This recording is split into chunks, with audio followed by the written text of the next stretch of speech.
नमस्कार दोस्तों।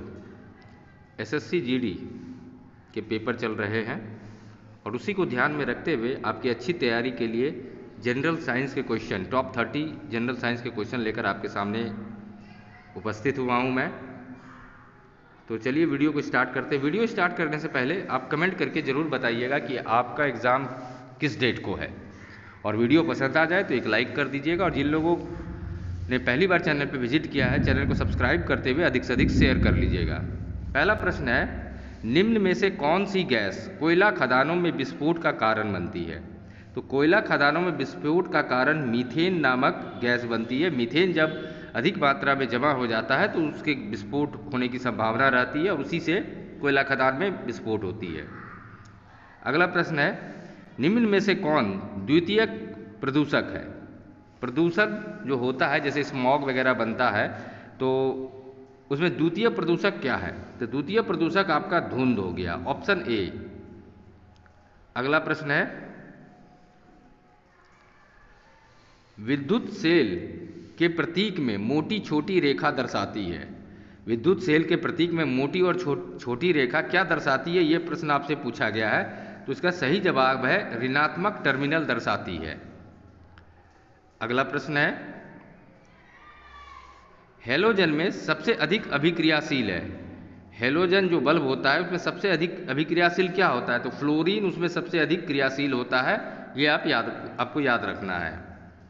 अगला है, ग्रीन हाउस गैस में मुख्य घटक नहीं होता है। Green house gas carbon dioxide होता है, मीथेन होता है और नाइट्रस ऑक्साइड होता है। ये तीनों होता है, लेकिन oxygen green house gas effect नहीं जनरेट करता है। ग्रीन हाउस इफेक्ट क्या होता है? तो ग्रीन हाउस इफेक्ट के कारण अर्थ का या धरती का, पृथ्वी का तापमान जो इंक्रीज हो रहा है वो इन सभी गैसों के कारण होता है, लेकिन ऑक्सीजन उसमें सहायक नहीं होता है। तो ये बात आप याद रखेंगे। अगला प्रश्न है, प्राकृतिक रबर निम्नलिखित में से एक का बहुलक है। प्राकृतिक रबर आइसोप्रोपीन का बहुलक होता है, आप ये याद रखेंगे। अगला प्रश्न है, कीट संवर्धन क्या है? कीट संवर्धन कीटों की वृद्धि करने के विज्ञान को कीट संवर्धन कहते हैं, ये आप याद रखेंगे। अगला प्रश्न है, जे थॉमसन को डैश की खोज के लिए भौतिकी में नोबेल पुरस्कार प्राप्त हुआ। जे थॉमसन को इलेक्ट्रॉन की खोज के लिए नोबेल पुरस्कार दिया गया था, ये बात आप याद रखेंगे। अगला प्रश्न है, किस गैस को उसकी ठोस अवस्था में शुष्क बर्फ भी कहा जाता है? कार्बन डाइऑक्साइड को ठोस अवस्था में शुष्क बर्फ भी कहा जाता है, ये बात आप याद रखेंगे। अगला प्रश्न है, प्रत्यावर्ती धारा या एसी को दिष्ट धारा डीसी में बदलने के लिए किस युक्ति का प्रयोग किया जाता है? तो इसमें रेक्टिफायर का प्रयोग किया जाता है एसी को डीसी में बदलने के लिए, या प्रत्यावर्ती धारा को दिष्ट धारा में बदलने के लिए। अगला प्रश्न है, बुरादे से ढकी हुई बर्फ जल्दी से क्यों नहीं पिघलती है? बुरादे से ढकी हुई बर्फ जल्दी से इसलिए नहीं पिघलती है क्योंकि बुरादा जो होता है उष्मा का कुचालक होता है। अगला प्रश्न है, महासागर में डूबी हुई वस्तुओं की स्थिति जानने के लिए निम्न में से किस यंत्र का प्रयोग किया जाता है? महासागर में डूबी हुई वस्तुओं की स्थिति जानने के लिए सोनार का प्रयोग किया जाता है, याद रखिएगा। उम्मीद करता हूँ वीडियो पसंद आ रही होगी, तो लाइक जरूर कर दें दोस्तों। अगला है, दाब की इकाई क्या है? दाब की इकाई न्यूटन प्रति वर्ग मीटर होती है। अगला प्रश्न है, तेल जल के तल पर फैल जाता है क्योंकि तेल का तनाव पानी से कम होता है, इसका सही उत्तर है। अगला प्रश्न है, अधोलिखित में से कौन सा रंग इंद्रधनुष के मध्य में दिखाई देता है? इंद्रधनुष के मध्य में हरा रंग दिखाई देता है, याद रखिएगा। अगला प्रश्न है, ठोस कपूर से कपूर वाष्प बनने की क्रिया को क्या कहते हैं? तो इसे ऊर्ध्वपातन कहते हैं।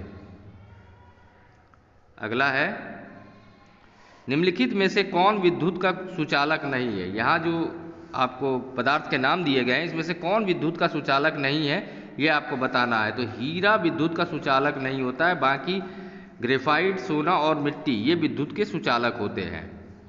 अगला प्रश्न है, किस देश के वैज्ञानिकों ने एक ऐसा कृत्रिम रक्त बनाया है जो प्लास्टिक रक्त की किस्म है, जिसे किसी मरीज को ब्लड के किस्म का विचार किए बिना दिया जा सकता है? तो यह खोज जो है ब्रिटेन के वैज्ञानिकों ने किया है, ये आप याद रखिएगा। अगला प्रश्न है, प्रकाश संश्लेषण में कौन सा प्रकाश सबसे अधिक प्रभावकारी होता है? प्रकाश संश्लेषण में लाल रंग का जो प्रकाश होता है वह सबसे अधिक प्रभावशाली होता है, ये बात याद रखिएगा। अगला प्रश्न है, एक मनुष्य को बेरी सूखा रोग व स्कर्वी की बीमारी होगी यदि वह नहीं ले रहा है। मतलब कौन सा विटामिन नहीं ले रहा है तो ये सारे रोग होंगे, ये आपको बताना है। अगर वो व्यक्ति बी, डी और सी विटामिन नहीं ले रहा है तो उसे बेरी सूखा रोग व स्कर्वी बीमारी होगी। अगला प्रश्न है, दूध में प्रोटीन और कार्बोहाइड्रेट के अतिरिक्त पोषणदायक अन्य तत्व में सम्मिलित हैं और कौन कौन से पोषक तत्व दूध में पाए जाते हैं, ये पूछा गया है। तो कैल्शियम और पोटासियम उसमें पाया जाता है।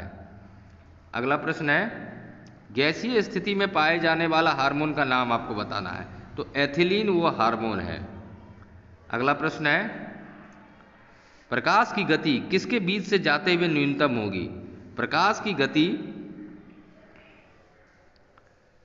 कांच से जाते हुए न्यूनतम होगी, ये बात आप याद रखिएगा।